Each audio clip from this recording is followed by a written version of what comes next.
अस्सलाम वालेकुम students. Hand raise करके मुझे कंफर्म कर दें कि आवाज क्लियर आ रही है मेरी।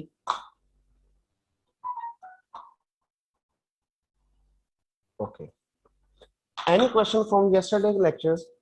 जो हमने कल का लेक्चर दिया था टैक्स फ्री सैलरी, उसके अंदर अगर किसी भी स्टूडेंट का कोई क्वेश्चन है वो हैंड रेज कर सकता है। जी मोमना। सर, जो आपने कल एग्जांपल दी थी बेसिक सैलरी और हाउस रेंट अलाउंसेस दिए हुए थे उसके अंदर, और उसके बाद हमने खुद ये फाइंड किया था कि टैक्स बोर्न बाय कंपनी कितना होगा। ओके। और सर फिर और जी सर जी। फिर लास्ट में उसको हमने डिडक्ट कर दिया था लाइबिलिटी में से जितनी थी। तो सर ये जो बेनिफिट है, अभी जब हमें पता ही नहीं है कि टैक्स कितना बोर्न किया है, आखिर पे जाके हमने निकाला है, तो ये जो बेनिफिट है ये ऐड कैसे ये करेंगे? बेटा हम जो ये बेनिफिट निकालना ना, मैंने आपको बताया इसकी वर्किंग होगी। वर्किंग से मुराद क्या है? देखिए, हम एक न्यूमेरिकल कर रहे होता, अपना लेट सैलरी लिखा हमने, ठीक है, बेसिक सैलरी निकालना होता ना, टोटल इनकम। ऐसे ही है यस बेटा, हम यस टोटल इनकम निकालने से पहले इसमें ऐड करते हैं ये जो tax paid by the employer. ऐसे ही है। Yes sir. अब आपने कहा ये चीज हम कैसे निकालेंगे, आपके लिए ये प्रॉब्लम आ रही है, ये तो सर कैलकुलेट करेंगे तो निकालेंगे। I am yes sir. इसके लिए हम बेटा करेंगे वर्किंग। ये देखिए, हम बनाएंगे वर्किंग वन। ठीक हो गया। वर्किंग वन के अंदर हम क्या करेंगे, लेट इधर मेडिकल अलाउंस आ गया 2 लाख टैक्सेबल जो है। इसका मतलब tax paid by the employer से जो पहले वाली जितनी भी फिगर्स है वो 3 4, इस सबको हम क्या करेंगे, प्लस करेंगे। वो लेट आ ऐड गई करना। 12 लाख। 12 लाख इस वर्किंग यस में सर। लिखेंगे हम 12 लाख। ओके। इस यस 12 सर। लाख के ऊपर टैक्स क्या बना वो निकालेंगे। वो आ गया हमारे पास टोटल टैक्स, ठीक है, 12 लाख। फिर अगर तो सारे का सारा टैक्स एम्प्लॉयर पे कर रहा है तो इसका मतलब क्या है, हमने इसको ग्रोस अप करना है। अगर सारे का सारा टैक्स एम्प्लॉयर पे नहीं कर रहा तो सिर्फ ये जो हमारा टैक्स का बेनिफिट आएगा, ठीक है, यस टोटल सर। टैक्स का, इसको हम ऐड कर देंगे इधर। ऐड कर लिया। अब ये हमारा ये मेन न्यूमेरिकल है, main numerical, main question. Add करके इधर टोटल इनकम आ जाएगी, फिर यहां निकालेंगे टैक्सेबल इनकम। ओके। यस ठीक सर। है। फिर टैक्स लिबिलिटी निकालेंगे और लेस कर देंगे टैक्स पेड, और यहां से हमारे पास टैक्स पेएबल थोड़ा सा निकल आएगा। ठीक है और ना। सर जो लेकिन डोनेशंस हैं उनको भी निकाल के करना है हमने। जी वो भी इधर से निकलेंगे। ठीक है। Yes sir. अब इसका जो क्वेश्चन आपका, ये क्वेश्चन सेपरेट पूछा जाता है आपसे, ठीक है ना। ये पूरे न्यूमेरिकल के साथ कंप्लेक्सिटी में ज्यादा नहीं डाला जाता सिर्फ इसमें। तो कल मैंने आपके साथ सिर्फ 2 केसेस किए, इसमें तो और भी 3 4 केसेस है, लेकिन वो आपके लेवल पर टेस्टिंग हुई उसकी। ठीक है। जी सर। इसलिए मैं ओके उसको सर। डिस्कस नहीं कर रहा। फॉर एग्जांपल, अगर ये टैक्स ऐड करने से वो स्लैब रेट चेंज हो जाए, और भी 1 2 केसेस जो हमारे सिलेबस या हमारे इस लेवल पर उसकी टेस्टिंग नहीं है। लेकिन अब इसी केस में अगर हम कहें टैक्स फ्री सैलरी है, मतलब इंप्लॉई ने 1 रुपया भी सैलरी के ऊपर टैक्स नहीं देना, तो यहाँ पर जो टैक्स निकलेगा, पहले हम टैक्स को करेंगे ग्रोसअप। ठीक है। Yes sir. ग्रोसअप करने के बाद अब फिर इधर ऐड करेंगे बाकी प्रोसीजर से। इस सूरत ओके में सर। टैक्स पेएबल नहीं निकलेगा। Clear? Yes sir. Any other question? No sir.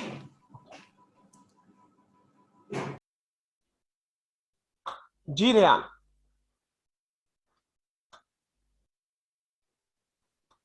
अस्सलाम वालेकुम सर। वालेकुम अस्सलाम। जी रेयान बेटा। सर, जब ये हमने टैक्स फ्री सैलरी निकालनी है, टैक्स निकालना है, सर इसका जो हमने टैक्स निकालना है वो बेसिक सैलरी पे निकालना है, जितने भी अलाउंसेस वगैरह उनको ऐड करके निकालना है टैक्स? तो जो अलाउंसेस होंगे ना, cash cash yes allowances, sir. वो लेने हैं। वो ना क्वेश्चन के अंदर आपको खुद का बता देगा। ये जो टैक्स बोर्ड कर रहा है, ये टैक्स जो बोर्ड कर रहा है, वो बेसिक सैलरी पर कर रहा है या अलाउंसेस भी इंक्लूड है, वो खुद बताएगा क्वेश्चन के अंदर। सर अगर वो नहीं रीइंबर्समेंट के जितने भी रीएम्बर्स, रीइंबर्समेंट। देखो रीएम्बर्समेंट 2 तरह के हैं। अगर तो ऑफिशियल यूज के लिए वो तो एग्जाम्प्ट है, ठीक है। लेकिन अगर यस हमारे सर। पर्सनल यूज के लिए वो टैक्सेबल है तो उसके मुतालिक वो बताएगा, रीइंबर्समेंट पर्पसेस के अंदर ही आ जाता है, ठीक है, पर्सनल यूज के अंदर। तो वो यस सर। बताएगा ये जो उसने टैक्स बॉन्ड करना है क्वेश्चन के अंदर, बेसिक सैलरी के ऊपर है या नंबर 1 बेसिक सैलरी के ऊपर है या अलाउंसेस के ऊपर भी वो पे कर रहा है। अगर उसने कहा सिर्फ बेसिक सैलरी के ऊपर है तो वर्किंग के अंदर हम क्या ले लेंगे बच्चे, बेसिक सैलरी, बेसिक सैलरी। ठीक है। और अगर उसने कहा यस सर। अलाउंसेस भी है तो वर्किंग के अंदर अलाउंसेस भी ऐड कर लेंगे, क्वेश्चन के अंदर आपको बताएंगे। लेकिन अगर खामोश है तो उस सूरत में आप अजम्पशन लिख सकते हो कि एम्प्लॉयर्स या तो सिर्फ बेसिक सैलरी पर टैक्स बॉन्ड कर रहा है, ये भी अजम्पशन लिखी जा सकती है। और दूसरी अजम्पशन ये भी लिखी जा सकती है जो एम्प्लॉयर है वो परकोज का भी टैक्स बॉन्ड कर रहा है, वो लिख के आप कर उसको रहा है clear. Sir. Yes sir. Sir जो कन्वेंस और अकोमोडेशन है सर, उनको तो नहीं ऐड करना ना हमने फिर? नहीं नहीं उसको ऐड नहीं करना। सर और कल मेरा एक और क्वेश्चन था सर, जो टैक्स डिडक्टेड एट सोर्स होता है सर, ये जी जी। कई क्वेश्चन में लिखा आता है tax deducted under section 149, sir वो भी यही वन, सेक्शन था? वो जो अंडर सेक्शन 149 है ना, ये सिलेबस में नहीं है यस। आपके। ये जो मैंने याद है आपको कहा था, गवर्नमेंट ने एम्प्लॉयर की ड्यूटी लगा दी कि उसने एम्प्लॉय को अगर उसकी इनकम टैक्सेबल है तो टैक्स काट के पेमेंट करनी है, याद आया। और यस ये जो यस ड्यूटी सर। लगी है ये अंडर सेक्शन 149 लगी है, इसको कहते हैं अंडर सेक्शन 149। उसमें और भी डिटेल है, मतलब सिर्फ इतना समय आपको बता रहा हूँ ताकि आप उसको अंडरस्टैंड कर सकें। Yes sir. सर ठीक हो गया। एम्प्लॉयर जब टैक्स डिडक्ट करता है, वो जो कैलकुलेट करता है सर, वो भी फिर कन्वेंस और अकोमोडेशन को इग्नोर करके करता है टैक्स कैलकुलेट? वो उसका होता है कॉन्ट्रैक्ट किया है उसका एम्प्लॉयर के साथ, बात समझ लगी। अब यस एज सर। अ टिप्स मैं एम्प्लॉय हूँ, ठीक है, मुझे टिप्स वाले कहते हैं आपको टैक्स फ्री सैलरी देंगे। अब मेरा कॉन्ट्रैक्ट है वो टैक्स फ्री, मुझे बेसिक सैलरी के ऊपर टैक्स पे करेंगे या मेरे सारे अलाउंसेस और परकोजेस के ऊपर करेंगे, वो क्वेश्चन के अंदर आपको बताया जाएगा। क्लियर। ठीक है सर। Yes sir. ओके जी मोमना। सर ये जो फर्स्ट एग्जांपल है इसके अंदर तो ऐसा कुछ नहीं बताया हुआ, लेकिन उसने ऐड किया अलाउंसेस को, हाउस रेंट अलाउंसेस को भी और जो कन्वेंस है उसको भी। मैंने मैंने आपको ये अर्ज की है, जब उसने कुछ नहीं बताया होगा तो उस सूरत में आप अपनी अजम्पशन लिख के उसके साथ कर सकते हो। बात क्लियर ओके हुई। सर। यस अगर सर। वो अब वो क्वेश्चन में एक मिनट में उस क्वेश्चन पे जाता हूँ, अभी बच्चे बाद में ना कीजिएगा।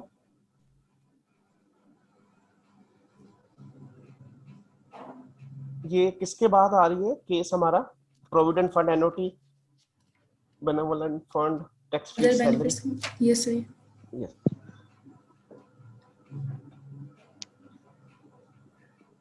अब जब लिखा हो ना tax is to be borne by the company, tax is to be to be bond by the bond by company. The company, उसने कोई नहीं दी। तो इधर हम आमतौर पर अज्यूम ये करेंगे जो भी इंप्लॉयर की तरफ से सैलरी बनेगी, जो भी इंप्लॉयर की तरफ से उसको सैलरी सैलरी। बनेगी उसके ऊपर वो टैक्स बॉन्ड करेगा। Okay sir. ठीक है। बाज औकात किसी क्वेश्चन में ये भी कह सकता है tax is bond by the company only on basic salary, फिर हमने क्या लेना है, सिर्फ बेसिक बेसिक सैलरी सैलरी। बात करें। लेकिन मोस्ट यस। अप्रोप्रिएट अजम्पशन ये, आप इसको ये भी ले सकते हो इसने सिर्फ बेसिक सैलरी पर देना है, अजम्पशन ली जा सकती है। लेकिन मोस्ट अप्रोप्रिएट अजम्पशन ये है जब उसने कुछ ना बताया तो हमने कहना जो भी इंप्लॉयर से इंप्लॉय को सैलरी मिलनी है ना, जो भी, उस सारे का यस टैक्स कौन पे करेगा, employer. Sir. Clear. Okay. Yes sir. Any question. No sir. जी रेहान आपका क्वेश्चन है बच्चे। सर जब जब हमने assumption कौन सी ज्यादा बेहतर रहेगी, जिसमें अलाउंसेस वगैरह भी सारे ऐड कर लें हम? हाँ अगर उसने कहा taxes to be borne by the company, फिर तो यही है ना, टू बी टैक्स जितना भी है किसने देना है, कंपनी ने। तो इसका मतलब है क्या, यस सर। अप्रोप्रिएट अजम्पशन बनी जो भी पर्पज, जो भी सैलरी कंपनी एम्प्लॉय को दे रही है उस पर टैक्स कौन पे करेगी, कंपनी। तो इसका मतलब कंपनी। उसको अलाउंसेस को ऐड करना मोस्ट अप्रोप्रिएट अजम्पशन है, और 90% ऐसे ही करना पड़ेगा। ठीक है सर। Yes sir. और किसी का कोई क्वेश्चन यहाँ पर। ओके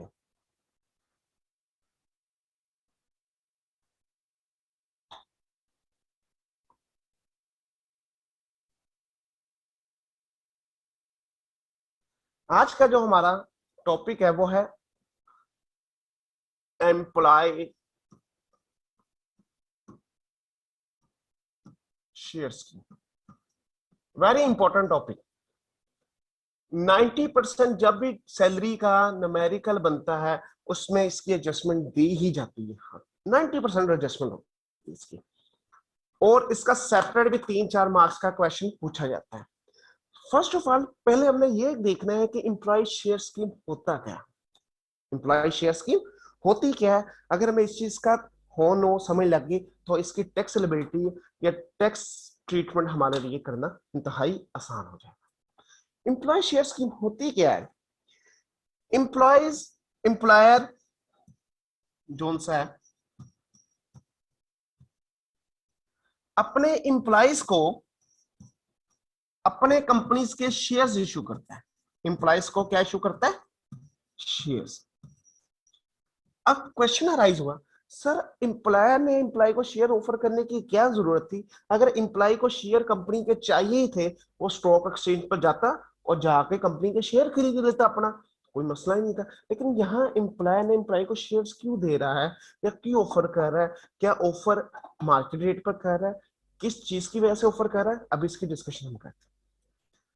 अब एम्प्लॉयर ने एम्प्लॉय को शेयर्स इशू किए, उसकी रीजन ये थी शेयर्स इशू करने की, क्योंकि जब एम्प्लॉयज के पास कंपनी के अपनी ही कंपनी के शेयर्स होंगे तो एम्प्लॉय के पास एक कौन सा एटीट्यूड आएगा? उसका एटीट्यूड ये होगा कि वो जिस कंपनी के अंदर वर्क कर रहा है उसका वो कुछ परसेंटेज का मालिक भी है, मतलब उसके उसके कंपनी के अंदर शेयर्स भी है, उसका हिस्सा भी है, उसका ओनर भी है कुछ पार्ट का।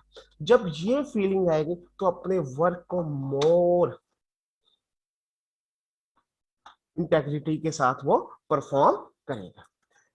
ये वो मकसद है जिस मकसद के लिए एम्प्लॉयर एम्प्लॉय को शेयर्स ऑफर करता है, ताकि एम्प्लॉय उस शेयर को परचेज करे और परचेज करके जो उसकी परफॉर्मेंस है, परफॉर्मेंस के अंदर उसको इस चीज की फीलिंग है, उसकी इस मोटिवेशन हो कि वो जो कंपनी है उस कंपनी के अंदर भी उसका कुछ ना कुछ शेयर है, कुछ ना कुछ हिस्सा है। अब क्वेश्चन अराइज हुआ, एम्प्लॉयर को ही एम्प्लॉय को शेयर ऑफर करने की क्या जरूरत है? वो तो अगर यही चीज फील करवानी हो एम्प्लॉयर के, स्टॉक एक्सचेंज पर जाओ, स्टॉक एक्सचेंज से जाके मेरी कंपनी के शेयर खरीद लो, तो वो शेयर खरीद लेगा, मालिक बन जाएगा, उसका ओनर बन जाएगा कुछ पार्ट का, 100% ओनर नहीं, जितने शेयर्स खरीदे उस पार्ट का ओनर बन। अब एम्प्लॉय इस चीज को एक्सरसाइज नहीं करते क्योंकि मार्केट के अंदर उसकी फेयर मार्केट वैल्यू ज्यादा होती है या उनके पास कोई कैश की अवेलेबिलिटी नहीं होती, तो जिसकी वजह से एम्प्लॉय इस ऑप्शन को एक्सरसाइज नहीं करते कि वो मार्केट से जाए शेयर खरीद ले। एम्प्लॉयज को मोटिवेट करने के लिए कि वो शेयर्स परचेज करे, कंपनी के शेयर्स परचेज करे, वो क्या करता है, एम्प्लॉयर एम्प्लॉय को शेयर स्कीम ऑप्शन देता है जो कि या तो फ्री ऑफ कॉस्ट ऑफर की जाती है। फ्री ऑफ कॉस्ट मतलब एम्प्लॉयर एम्प्लॉय को फ्री ऑफ कॉस्ट अपनी कंपनी के 500, 1000, 10,000 जो भी शेयर्स दिए जाते या किसी प्राइस पर दिए जाते, किसी प्राइस पर दिए जाते। अब क्वेश्चन अराइज हुआ, अगर ये किसी प्राइस पर दे रहा है तो अल्टीमेटली अगर हमने एम्प्लॉयज को मोटिवेट करना है कि शेयर्स खरीद लो, तो उसके लिए क्या होगा, ये जो प्राइस है ये प्राइस क्या होगी हमारी, लेस देन मार्केट होगी। लेस देन क्या होगी? मार्केट। मार्केट से मुराद उसकी fair value, fair market value.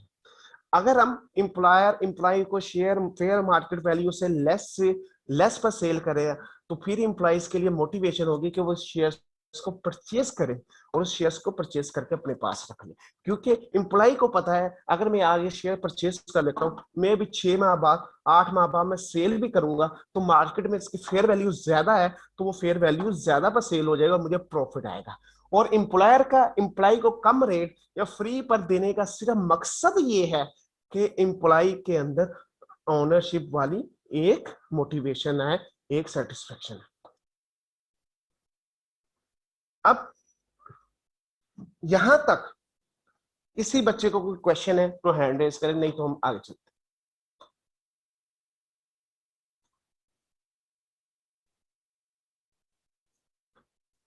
Okay. अब अल्टीमेटली जब भी किसी एम्प्लॉय को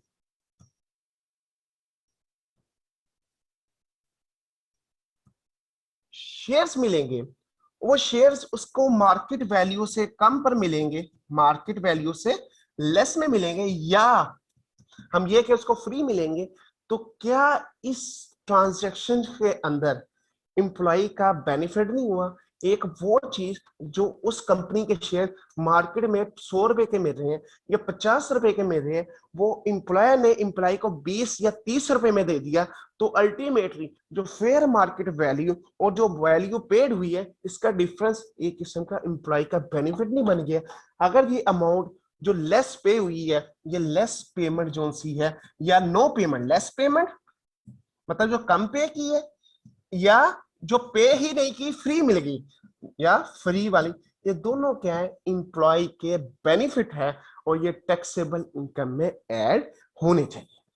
ये जो बेनिफिट इंप्लॉय ने इंप्लॉयर से लिए है, ये बेनिफिट टैक्सेबल इनकम में ऐड होना चाहिए।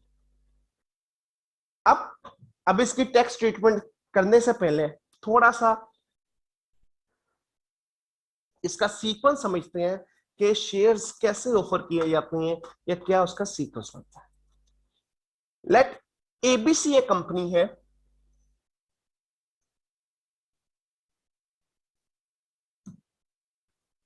उसने शेयर्स की ऑप्शन दी, शेयर की ऑप्शन दी कि अगर इंप्लॉय चाहे तो शेयर खरीद सकता है, और ऑप्शन क्या दी कि पर इंप्लॉय या एक एम्प्लॉय 500 तक शेयर्स खरीद सकता है। लेट उसने ये ऑप्शन दी है 1 जुलाई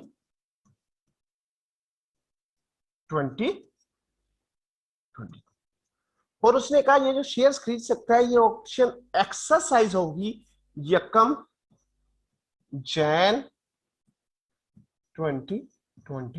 मतलब जिसने भी इस शेयर्स की ऑप्शन को लेना है, उसको 1 जनवरी 2021 को शेयर्स मिल जाएंगे, जो भी रेट होगा।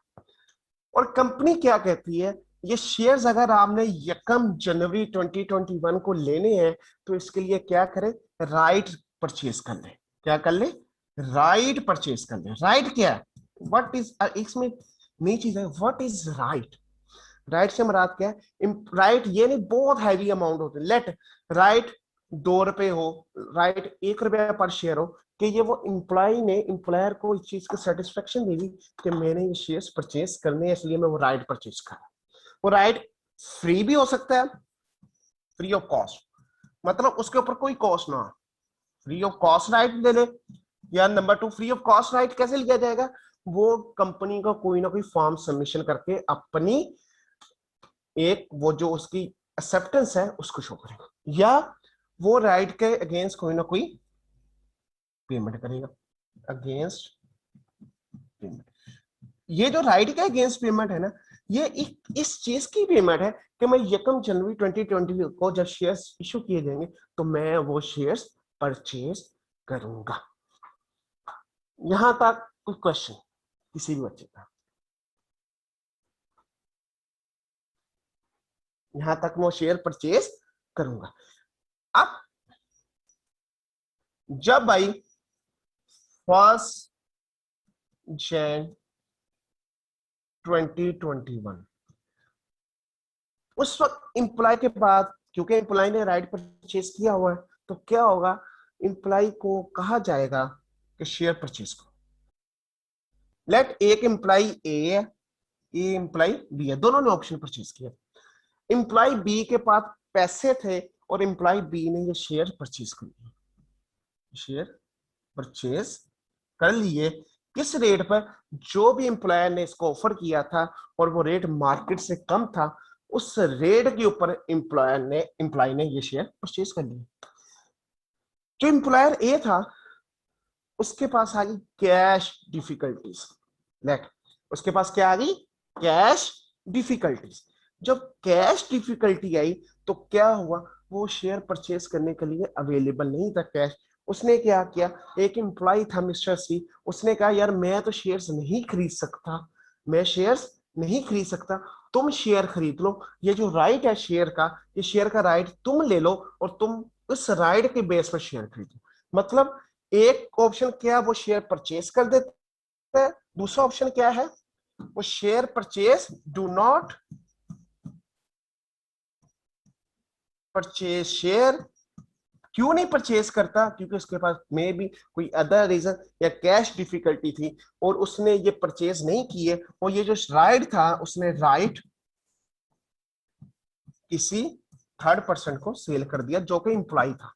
थर्ड पर्सन से मुराद इंप्लॉय कोई और इंप्लॉय सी, इसको सेल कर दिया।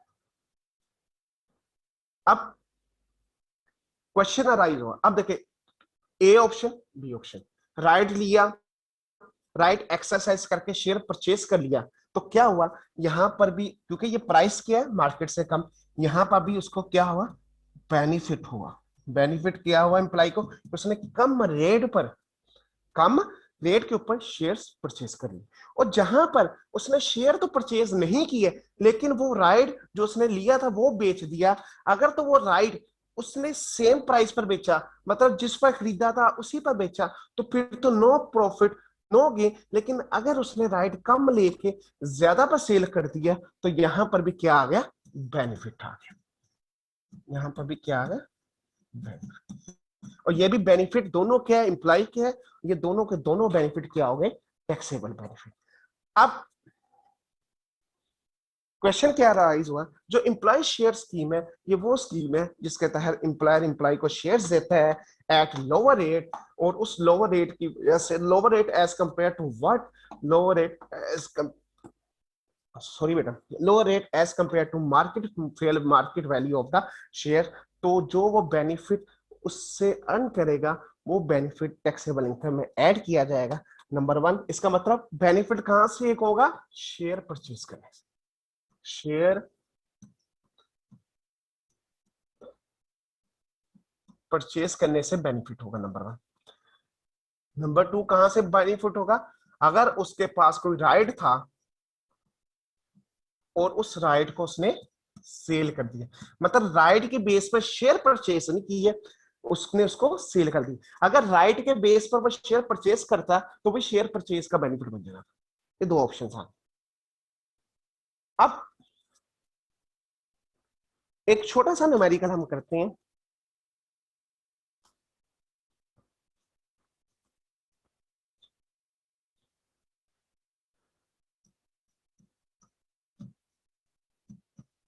Mister Aleem joint overlay in tax year 2018, in tax year 2021, overlay offered Mr. Aleem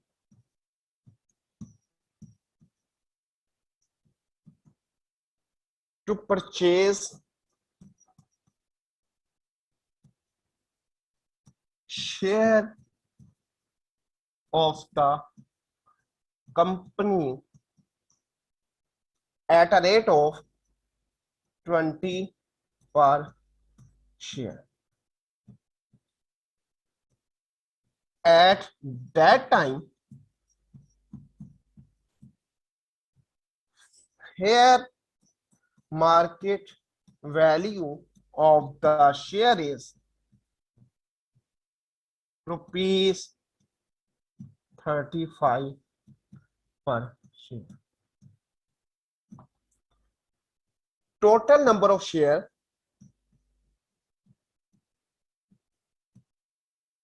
offered to Mr. Aleem is 500. मतलब ओवरले ने मिस्टर अलीम को 500 शेयर परचेस करने का 20 रुपए पर शेयर के हिसाब से खरीद ले, और उस टाइम उसकी मार्केट वैल्यू क्या थी, 35 पर शेयर। और mister Aleem accepted the offer and purchase the shares. एक बड़ी इंपॉर्टेंट चीज, अगर उसने उस ऑफर को एक्सेप्ट किया और परचेज किया फिर ही बेनिफिट होगा। अगर उसने उस ऑप्शन को एक्सरसाइज ही नहीं किया, उसने शेयर्स ही नहीं खरीदे, उसने राइट ही नहीं खरीदा, फिर एम्प्लॉय का कोई बेनिफिट नहीं है, क्योंकि एम्प्लॉय की प्रॉपर्टी ही नहीं है। अब what will be the taxable gain to be added in income from salary. अगर देखा जाए इस क्वेश्चन के अंदर उसने कितने शेयर परचेज किए, उसकी जो फेयर मार्केट वैल्यू थी, ये हम लिखेंगे fair market value of 500 shares.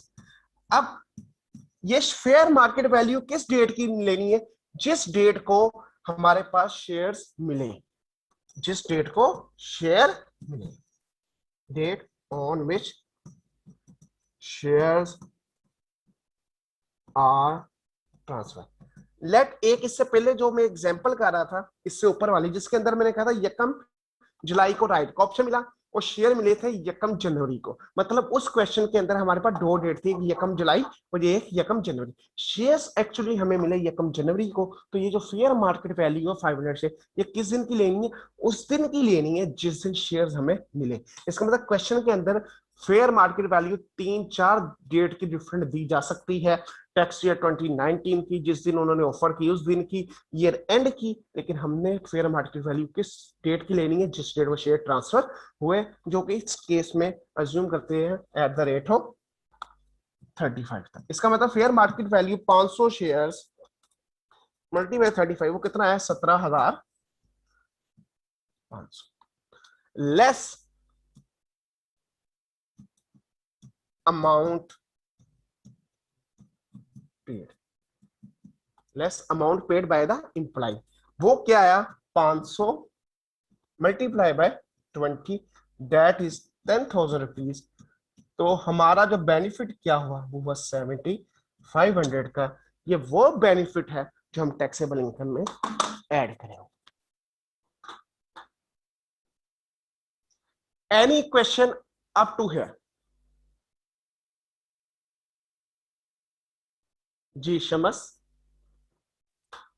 Sir जो ऑफर उसे की जाती है, जैसे यहाँ पे 500 की गई है, तो उसे ऑफर सारे की सारे ही एक्सेप्ट करनी पड़ती है? मतलब ऐसे नहीं हो सकता वो कहे कि मैं 400 शेयर्स ले लेता हूँ और 100 नहीं लेता?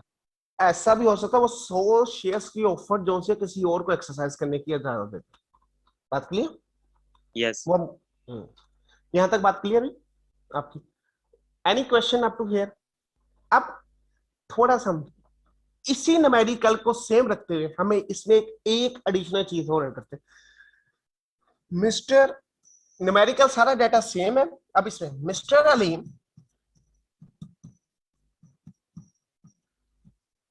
Has paid ₹5 per share to acquire the right of share, right to acquire the right। मतलब अगर इसी क्वेश्चन में सारा क्वेश्चन सेम है, अब इसमें एक एडिशनल चीज क्या आ गई? शेयर प्राइस पर शेयर क्या थी? 30, फेयर मार्केट वैल्यू 35, अक्वायर किया हमने 20 का, और साथ हमने ₹5 का राइट के लिए पेमेंट की है। अब कैसे कैलकुलेशन होगी? ठीक है, fair market value of the shares वो सेम रहेगी, 500 मल्टीप्लाई बाय 35, दैट इज 17,500। अब कंसिडरेशन पेड जो की है लेस कंसिडरेशन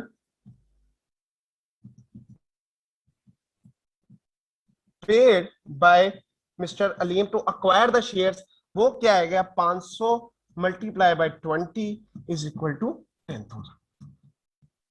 अब मिस्टर अलीम ने एक एडिशनल पेमेंट भी की है। वो एडिशनल पेमेंट क्या है? वो ₹5 पर शेयर हम उसने दी है राइट के लिए। तो इसका मतलब वो भी एक किस्म का उसने एक्सपेंस पे किया है, वो भी उसने कंसिडरेशन पे की है, तो वो भी हमारी क्या होगी? लेस हो जाएगी। Consideration paid for acquiring right, वो क्या आ जाएगी?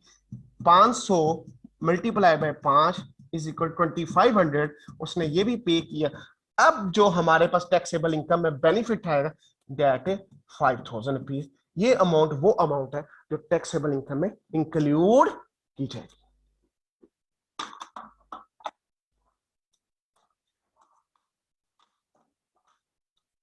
ये शेयर्स जिस टैक्स ईयर में मिलेंगे ये उसी टैक्स ईयर में हमारे क्या होंगे, इंक्लूडेड, टैक्सेबल सैलरी में इंक्लूड होंगे जिस टैक्स ईयर में हमें मिलेंगे। Any question up to here?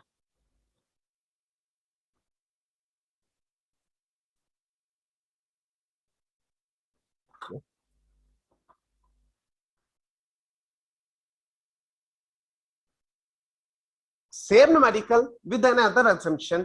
वो क्या था कि उसने पीछे हमने कहा था उसने एक्सरसाइज की ऑफर, ठीक है। अब इस क्वेश्चन में क्या करते हैं, mister Aleem do not exercise the offer and sold the, ये third case, sold the right to mister Shahzeb at rupees. दो ऑप्शन लेंगे, एक क्या है 5 रुपए ऑप्शन लेंगे और सेकंड ऑप्शन क्या है 10 रुपए, 12 रुपए लगा।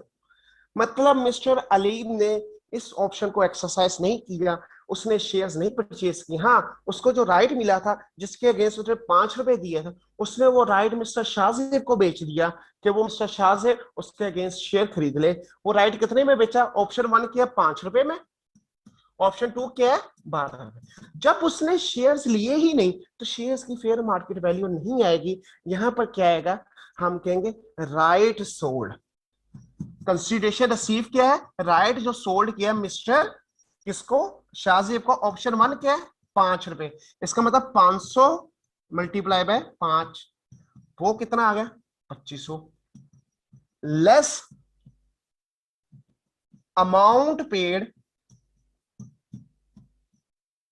फॉर एक्विजिशन ऑफ राइट, वो भी कितना आ गया 500 मल्टीप्लाई बाय 5, वो भी आ गया 2500। इसका मतलब क्या हुआ, no benefit no loss, nothing will be added in taxable income. लेकिन अगर इसी का सेकंड केस करें हम, सेकंड केस में क्या होगा, हमने राइट सोल्ड कितने किया 12 रुपए का, इसका मतलब कंसीडरेशन रिसीव कितनी 500 मल्टीप्लाई बाय 12, तो बच्चे वो हमारे पास आ गई 6000। और हमने इस राइट को लिया कितने में था 2500, 500 मल्टीप्लाई बाय 5 से। तो अब इधर क्या आ गया, हमारे पास 3500 का बेनिफिट आ गया, और ये जो बेनिफिट है ये टैक्सेबल इनकम में ऐड होगा। इसका मतलब क्या हुआ, हमने दो चीजें पढ़ी। फर्स्ट, अगर सिंपल शेयर्स है, राइट का कुछ नहीं है और हमने एक्वायर कर ली है, fair market value less amount paid. लेकिन अगर हमने कोई राइट के लिए भी अमाउंट पे की है तो क्या आएगा, fair market value less amount paid by shares less amount paid bye right. ये एक के दो ऑप्शन। दूसरा क्या था, राइट था हमारे पास, हमने शेयर्स एक्सरसाइज नहीं किए, हमने राइट ही सोल्ड आउट कर दिया। अगर राइट सेम रेट पर सोल्ड आउट किया है इसका मतलब नो प्रॉफिट नो लॉस, और अगर राइट हमने ज्यादा रेट पर सेल कर दिए तो हमारे पास क्या आ गया, प्रॉफिट और लॉस आ गया। अब हम चलते हैं इससे नेक्स्ट केस के ऊपर। फिर क्वेश्चन मेन वाला सेम है और ऑप्शन डी आप करते हैं, mister Aleem accepted the offer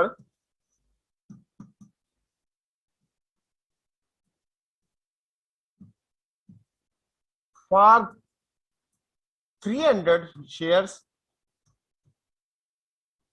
and sold right for 200 share to Mr. Moise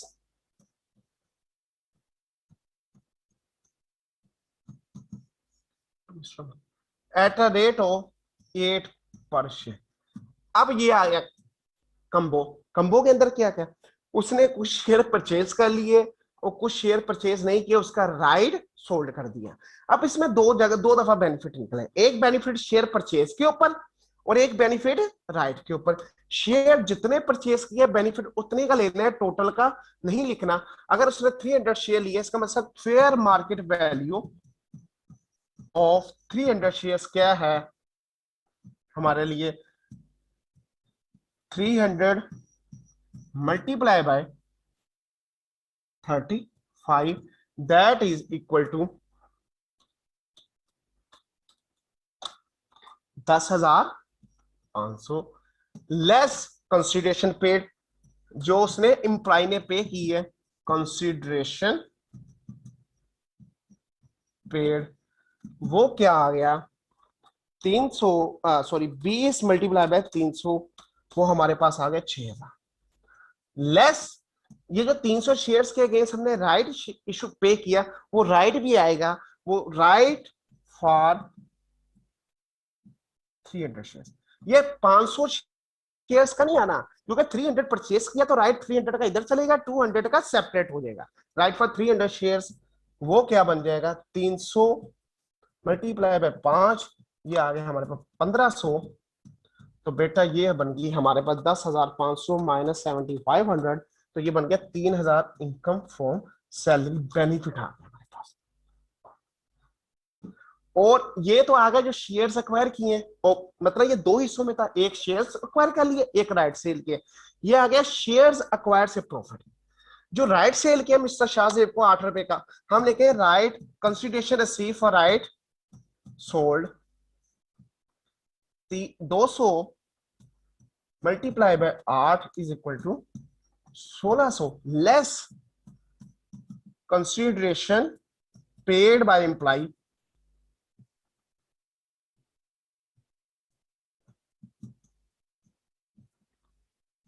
वो कितना आ गया बच्चे 200 multiply by 5, that is equal to 1000। इन दोनों को लेस करेंगे तो 600, ये भी हमारा क्या बन जाएगा उस टैक्स ईयर में इनकम फ्रॉम सैलरी में ऐड हो जाएगा। Any question up to here? यहां तक किसी बच्चे का भी कोई क्वेश्चन है वो पूछिए। जी शामिल। सर ये आपने कंसीडरेशन पेड लिखा है अभी 6000, ये बता दें कैसे है? ये वाला कंसिडरेशन पेड, ओहो ये आया बेटा, हमने जब क्वेश्चन शुरू किया था उसमें हमने कहा था हमें शेयर्स कितने का एक मिलेगा बेटा। शामी अपने आप को अनम्यूट करें दोबारा, बच्चे हैंड रेस करें शामी।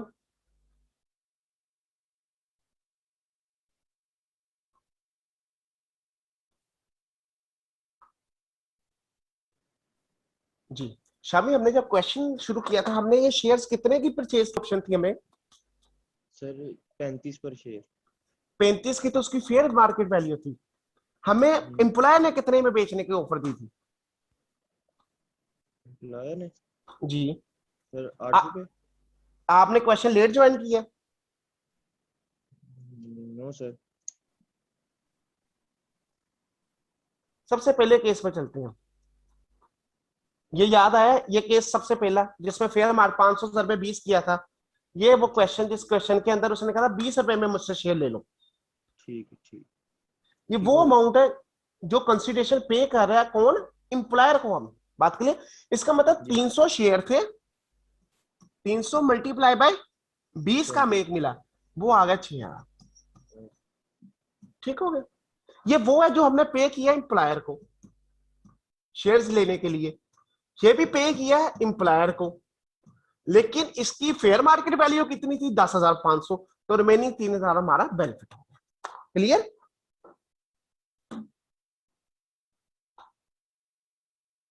जी रेयान। अस्सलाम वालेकुम सर। वालेकुम अस्सलाम। जी बेटा। सर जो एम्प्लॉय जब राइट परचेज करता है तो क्या वो ये राइट वापस कर सकता है कंपनी को या नहीं? अल्टीमेटली वो कंपनी को राइट वापस तो कर सकता है, लेकिन वो कंपनी को राइट वापस करने से बेहतर वो किसी और को सेल कर देता है, क्योंकि उस पर उसको प्रॉफिट हो रहा होता है। ठीक है सर। सर और जितना उसको राइट मिला है, फॉर एग्जांपल 500 शेयर का उसके पास राइट आ गया है, तो वो एक ही टाइम में सारे शेयर परचेज करेगा या फिर वो आधे आज कर लेगा, आधे कुछ 6 महीने बाद कर ले, या एक टाइम पीरियड के अंदर? नहीं, इस ये जो चीज है ना शेयर्स आधे आपका, ये आता है एम्प्लॉय कॉन्ट्रैक्ट के ऊपर। अगर एम्प्लॉय ने कहा है देखिए एम्प्लॉय ने क्या सारे एक दफा करने हैं, उसके पास कैश नहीं है, वो क्या करेगा, जितना कैश उतना परचेस करके बाकी किसी और पर्सन को राइट ट्रांसफर कर देगा, वो उसके अगेंस्ट खरीद लेगा। बात क्लियर? Yes sir. अगर एम्प्लॉय ने कहा आधे अब खरीद लो, अगले 6 माह के बाद खरीद लो, तो आधे अब खरीद लेगा, उसका टैक्सेबल इनकम में हिस्सा, और 6 माह में भी अज्यूम करो नेक्स्ट ईयर में आ रहा है, तो नेक्स्ट ईयर में जब मिलेंगे वो तब कर लेगा। Yes sir. ठीक है? Yes sir. मोहम्मद सर जी जी सर पूछिए, और पूछिए। सर ऑर्डिनरी और प्रेफरेंस शेयर में कोई ट्रीटमेंट डिफरेंस तो नहीं होगा फिर? नहीं नहीं, इसके अंदर वो ट्रीटमेंट तकरीबन सेम ही होगा। प्रेफरेंस शेयर्स आपके, मेरा नहीं ख्याल एम्प्लॉय शेयर स्कीम के अंदर दिया जाएगा, वो ऑर्डिनरी शेयर्स ही दिए जाते हैं। ठीक है? ठीक है सर, thank you preference sir. Shares normally तब इशू किए जाते हैं, प्रेफरेंस होते हैं कि उनके डिविडेंड के ऊपर प्रेफरेंस दी जाती है। जब कंपनी को फाइनेंस की जरूरत हो ना और ऑर्डिनरी शेयर से ना आ रहा हो, तो कंपनी प्रेफरेंस शेयर्स इशू करती है, ताकि इन्वेस्टर को ये हो उनकी जो डिविडेंड है वो पहले दिया जाएगा, फिर वो इन्वेस्ट करते हैं। तो इसका मतलब इम्प्लाइज, अगर उसने ये preference share specifically investment purpose के लिए होते हैं, तो वो इम्प्लाई को ये कम ऑफर किया जाता है। ऑफर हो भी सकती है, इसका मतलब ये नहीं इम्प्लाई को प्रेफरेंस शेयर ऑफर ना करे, प्रेफरेंस शेयर्स यस की सर। ऑफर हो भी सकती है। जी ठीक है सर।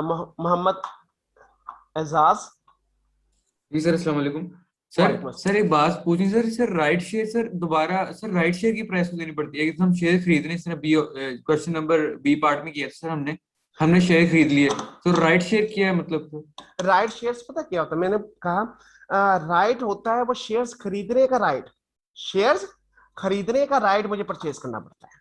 फॉर एग्जाम्पल आप कोई कंपनी है, ठीक है, कोई कंपनी है, उसने कोई चीज ऑफर कर रही है, वो आज से मे भी 6 माह बाद ऑफर करनी है, 8 माह बाद ऑफर करनी है। कंपनी कहती है 1000 आप मुझे पे करके मुझसे टोकन ले लो, या मुझसे एक डील कर लो, ताकि मुझे पता हो आपने ये चीज परचेज करनी है। वो जो एक अपनी अमाउंट इनिशियली थोड़ी सी पे करके उसका राइट ले लेना, फ्यूचर में ये चीज मैंने लेनी है, दैट्स इज राइट ऑप्शन। बात क्लियर है? ठीक वो है, वो जी सर, राइट। जज़ाकल्लाह। हाँ, ठीक ये है, थैंक यू सर। ये अच्छा, ये लाजमी बात है, हर क्वेश्चन में राइट हो, मे बी राइट ना हो, maybe right free of cost भी हो सकता है, उसकी जीरो अमाउंट। क्लियर? ठीक, जी सर, ठीक, thank you sir. Welcome. Any other question up to here? Okay. यहाँ पर सबसे अहम चीज जो हमने अभी तक डिस्कस की, जब हमें वो शेयर ट्रांसफर होते या जब हमने वो शेयर परचेज किए, तो जिस टैक्स ईयर में शेयर परचेज हुए, उस टैक्स ईयर में शेयर्स की fair market value less consideration paid for acquiring the share. अगर पे की है ठीक है, नहीं की तो वो क्या आ जाएगी, zero, less right amount of right paid. अगर कुछ पे किया तो उसको लेस कर देंगे, जो रिमेनिंग अमाउंट हमारी टैक्सेबल इनकम में ऐड हो जाएगी। और फेयर मार्केट वैल्यू किस दिन की लेनी है, जिस दिन हमें शेयर्स मिले, जिस दिन हम उसको शेयर को हमारे अकाउंट में आ गए। नंबर 2, अगर वो शेयर्स परचेज नहीं करता, उसने राइट परचेज किया है और राइट को सोल्ड आउट करता है, तो राइट को सोल्ड आउट लेस उसने जो उसकी अमाउंट पे किया, उससे जो बेनिफिट होगा वो भी उसकी टैक्सेबल इनकम में ऐड होगा। अब इससे नेक्स्ट चलते हैं।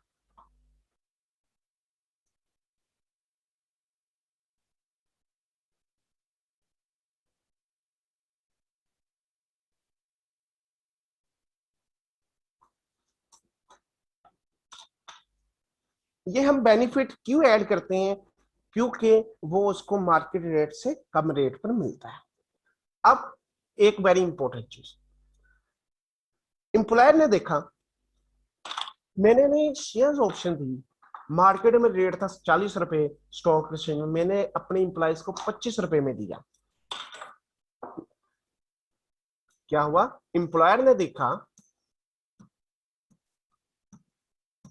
कि जो एम्प्लॉइज को शेयर्स दिए जा रहे हैं, एम्प्लॉइज उसका कर क्या रहे हैं, उसकी मार्केट वैल्यू थी, मार्केट वैल्यू 50 पर शेयर, एम्प्लॉय ने फ्री ऑफ कॉस्ट या 10 पर शेयर में एम्प्लॉइज को शेयर्स दे दिए। जब एम्प्लॉइज को शेयर दिए तो टैक्स वालों ने क्या किया, वो टैक्स वालों ने कहा ये 40 का बेनिफिट है, इसको ऐड कर दो, ऐड कर दो। ऐड क्यों करने का कहा, क्योंकि ये एम्प्लॉय इन शेयर्स को मार्केट के अंदर सोल्ड आउट कर सकता है, मार्केट के अंदर सेल कर सकता है। सेल करने से क्या, आज एम्प्लॉयर ने एम्प्लॉय को शेयर दिए, उसने 10 रुपए पे किए, 10 रुपए पे करके उसने शेयर खरीदा, वो अगले दिन स्टॉक एक्सचेंज में गया, वही शेयर 50 में बेचा, और बेच के 40 का प्रॉफिट रख लिया। इसका मतलब क्या हुआ, ये जो प्रॉफिट 40 का रख रहा है, अब एम्प्लॉयर ने एम्प्लॉय को शेयर देने का मकसद ये था कि उसके अंदर ऑनरशिप वाली फीलिंग है, इंटेग्रिटी इंक्रीज हो। लेकिन जब एम्प्लॉय ने अगले दिन ही वो शेयर खरीदे, जाके मार्केट में सेल कर दिए, तो इसका मतलब वो जो पर्पस, जिस पर्पस के लिए शेयर्स में इशू किए जा रहे थे डिस्काउंट रेट के ऊपर या कम प्राइस के ऊपर, वो तो मकसद या ऑब्जेक्टिव फुलफिल नहीं हो रहा, वो तो उल्टा नुकसान हो रहा है। एम्प्लॉयज ने सेल एंड परचेज शुरू कर दी। इसको रोकने के लिए एम्प्लॉयर क्या करता है,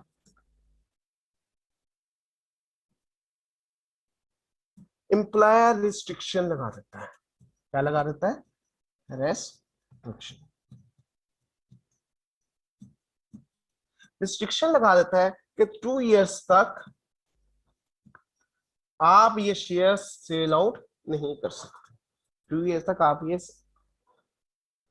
ये शेयर सोल्ड आउट नहीं कर सकते।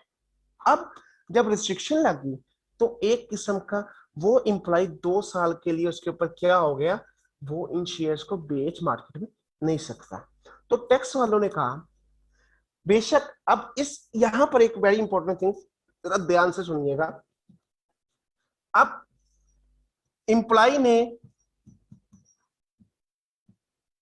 शेयर लिए वही एम्प्लॉयर से, वो उसको मिले हैं बेटा लेट यकम जैन 2019 और 2 सालों की रिस्ट्रिक्शन है, 2 ईयर रिस्ट्रिक्शंस।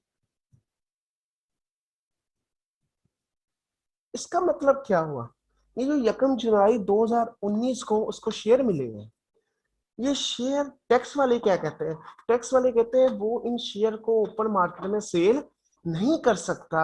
अगर ओपन मार्केट में शेयर सेल नहीं हो सकते तो अभी तक ये उसका बेनिफिट नहीं है। बेनिफिट क्यों नहीं है, क्योंकि एक किस्म के उसके अकाउंट में शेयर ट्रांसफर हो गए, लेकिन उस शेयर से कोई बेनिफिट अपना नहीं ले सकता, उसको मार्केट में सेल आउट नहीं कर सकता। तो टैक्स वालों ने क्या कहा, अगर तो रिस्ट्रिक्शन लगी हुई है, अगर तो रिस्ट्रिक्शन लगी हुई है, तो जब तक वो रिस्ट्रिक्शन लगी हुई है तब तक nothing will be added in taxable income under the head income from salary. मतलब जब तक रिस्ट्रिक्शंस है, रिस्ट्रिक्शन लगी हुई है, तब तक वो शेयर्स जो मार्केट के अंदर सेल नहीं कर सकता, और nothing will be added in taxable income under the head income from salary. अब जो पीछे हमने जितने भी केस पढ़े, केस सारे वही रहे, लेकिन अब प्रॉब्लम क्या आ गई, प्रॉब्लम ये आ गई जब ये आफ्टर 2 इयर्स, वहां क्या था, वहां अगर रिस्ट्रिक्शन नहीं थी, हमें यकम जनवरी 2019 को मिला था, तो ये यकम जनवरी 2019 टैक्स ईयर 2019 बनता है, टैक्स ईयर 2019 बनता है। तो हमने इसकी फेयर मार्केट वैल्यू ली, फेयर मार्केट वैल्यू ली किस डेट की, यकम जनवरी की, इसी डेट की लेस की कंसिडरेशन, और बाकी को ये टैक्सेबल इनकम में ऐड कर दिया अगर रिस्ट्रिक्शन नहीं थी। लेकिन अगर रिस्ट्रिक्शन है, फिर उस टैक्स ईयर में कुछ भी नहीं किया जाएगा अनटिल अनलेस वो रिस्ट्रिक्शन खत्म ना हो। इसका मतलब 2019 में ये काम जो रिस्ट्रिक्शन ना होने की वजह से हमने किया था, अब रिस्ट्रिक्शन की वजह से ये काम हम नहीं करेंगे, ये काम अब हम नहीं करेंगे, क्योंकि हमारे पास कोई है नहीं बेचने की ऑप्शन। अब रिस्ट्रिक्शन लगी, अब क्या हुआ, 2 साल की रिस्ट्रिक्शन थी, यकम जनवरी 2029, 2 साल कब खत्म होंगे, यकम जैन 2021 को 2 इयर्स खत्म हो गए। यकम जैन से मराद ये आएगा ऐसा ना 31 दिसंबर 2020, वो 2 इयर्स खत्म हो गए। इसका मतलब क्या है, इसका मतलब बच्चे ये हुआ, अब एम्प्लॉय इन शेयर्स को बेच सकता है। तो क्या टैक्स वाले क्या कहते हैं, जिस साल में रिस्ट्रिक्शन खत्म हुई उस साल ही उसकी टैक्सेबल इनकम में जो बेनिफिट है उसको ऐड कर दो। लेकिन यहां पर जो अब फेयर मार्केट वैल्यू आएगी, फेयर मार्केट वैल्यू, वो वैल्यू उस दिन की होगी जिस दिन रिस्ट्रिक्शन खत्म हुई।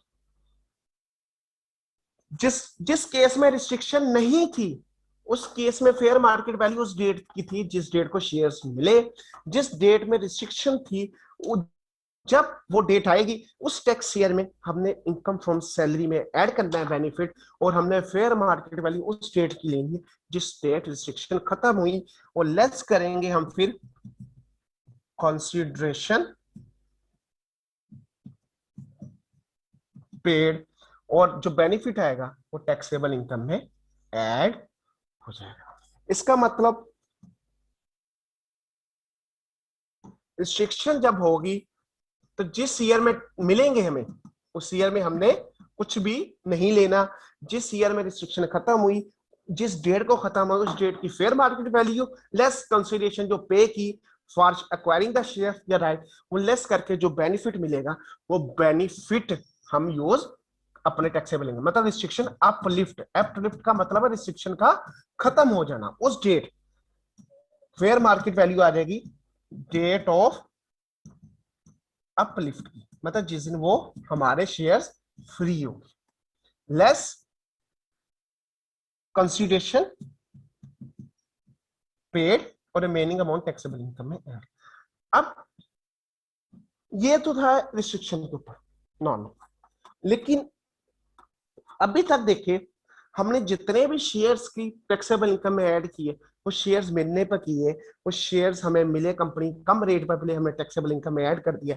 रिस्ट्रिक्शन लगी थी, ऐड नहीं किया, रिस्ट्रिक्शन खत्म हुई, हमने बेनिफिट जो उसकी फेयर मार्केट वैल्यू और हमारी कंसीडरेशन पेड का था हमने इसमें ऐड कर लिया। अभी तक जितना ही पढ़ा वेरी इंपॉर्टेंट थिंग, अभी तक हमने शेयर्स की सेल की बात नहीं की, सेल्स ऑफ शेयर की बात नहीं की, सिर्फ हमें जो शेयर्स मिले उसको हमने डील किया। जो सेल्स ऑफ शेयर्स है इसके ऊपर जो प्रॉफिट होता है बेटा वो एम्प्लॉय शेयर स्कीम के अंदर नहीं आता। प्रॉफिट फ्रॉम सेल्स के अंदर ये क्या है, हमारा कैपिटल गेन है।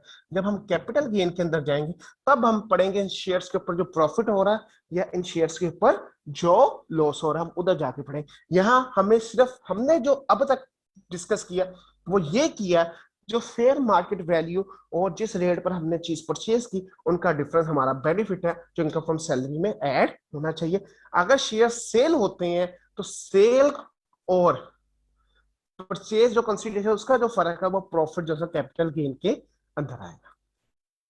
इसमें एक लाख चीज, एक एम्प्लॉय ने क्या किया उसके ऊपर रिस्ट्रिक्शन थी, सिर्फ एक सूरत में हमने अभी मैंने डिस्कस किया जो सेल ऑफ कैपिटल गेन है, सेल से जो प्रॉफिट आएगा वो प्रॉफिट जाएगा कैपिटल गेन में जो हम नेक्स्ट जाके पढ़ेंगे।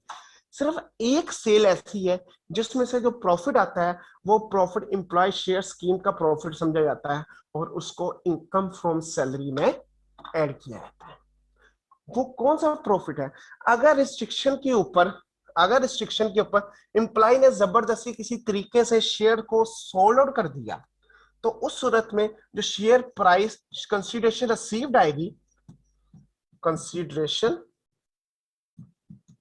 रिसीव्ड लेस कंसीडरेशन पेड जो हमने अमाउंट पे की है, इन दोनों का जो डिफरेंट होगा ये जो फर्क आएगा ये वाला प्रॉफिट, ये प्रॉफिट हमारा जाएगा इनकम फ्रॉम सैलरी में सिर्फ यहां पर। लेकिन अदर नॉर्मल हम कोई सेल करते हैं शेयर्स को और उस शेयर्स का जो प्रॉफिट निकलेगा वो कैपिटल गेन में जाके हम पढ़ेंगे।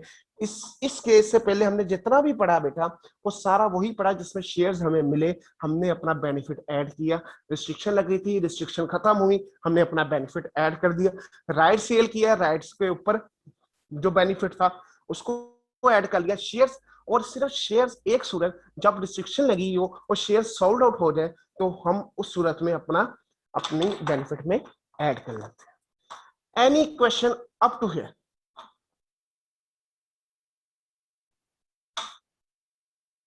जी मोहम्मद अरसलान।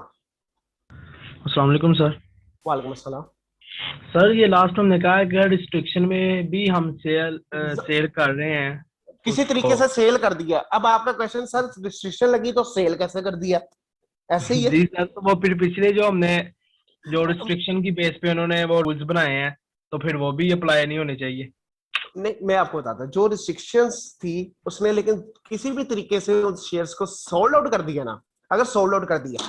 अब देखिए जब रिस्ट्रिक्शन लगी हुई थी तो हमने पीछे कोई भी चीज अपनी टैक्सेबल इनकम में ऐड नहीं की। जी सर।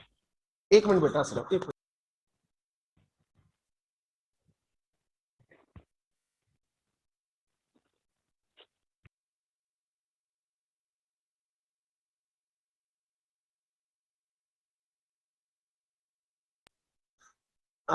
जी अरसलान, बेटा अपने आप को अनम्यूट करें बेटा। जी सर। इसका मतलब हमने पीछे कुछ भी अपनी टैक्सेबल इनकम में ऐड नहीं किया। तो टैक्स वाले बेटा ये वेट करेंगे कि रिस्ट्रिक्शन खत्म हो तब हम कुछ ऐड करें। तो यही तो सर मैं पूछ रहा हूँ। ये इसीलिए तो टैक्स वालों ने कहा है अगर रिस्ट्रिक्शन लगी है और रिस्ट्रिक्शन खत्म होने से पहले, जब तक रिस्ट्रिक्शन हमने कुछ भी नहीं करना, हमने रिस्ट्रिक्शन खत्म होने का वेट करना है। अगर रिस्ट्रिक्शन खत्म होगी तो फेयर मार्केट वैल्यू जिस दिन रिस्ट्रिक्शन खत्म हुई उस दिन की ले लो, लेस कंसीडर पेड अपने टैक्सेबल इनकम में ऐड कर। लेकिन अगर किसी ने चालाकी के साथ, किसी 2 नंबरी के साथ उसको सेल आउट कर दिया, अब टैक्स वाले कहते हैं हमने रिस्ट्रिक्शन खत्म होने का वेट नहीं करना क्योंकि शेयर्स आपने डिस्पोज ऑफ कर दिए। जब शेयर डिस्पोज ऑफ किए तो जिस दिन डिस्पोज ऑफ किए उस दिन की जो आपको कंसिडरेशन रिसीव्ड हुई है लेस कंसिडरेशन पेड, ये टैक्सेबल इनकम में ऐड कर दो। ये ठीक हो टैक्सेबल गया। इनकम। बात क्लियर? Yes sir. ठीक है सर, थैंक यू सर। वेलकम जी। रेयान, अस्सलाम वालेकुम सर। वालेकुम अस्सलाम। सर मैंने ये पूछना था सर, जो रिस्ट्रिक्शन का टाइम पीरियड है सर वो किस डेट से स्टार्ट होगा? जिस डेट को हमने राइट परचेज किया होगा, जिस डेट को नहीं, हमने शेयर इश्यू हुए जिस होंगे? डेट को हमें शेयर्स इशू होंगे उसके बाद रिस्ट्रिक्शन शुरू होगी, राइट सिंह। ठीक है सर और जो हमने शेयर परचेज करके, अगर तो हमें सर कोई रिस्ट्रिक्शन नहीं थी, हमने शेयर सेल किए तो वो कैपिटल गेन में जाएंगे? जी। अगर तो देखो कोई रिस्ट्रिक्शन नहीं थी ना, जिस दिन हमने शेयर परचेज किए, जिस दिन हमने शेयर परचेज Yes. किए, ये देखिए मैं फॉर एग्जांपल मैंने टैक्स, मुझे 1 जनवरी 2021 को शेयर्स मिल गए। लेट मैं जूम करता हूं 10 शेयर समझाने के लिए। 10 शेयर मिले एट द रेट ऑफ 20 रुपए।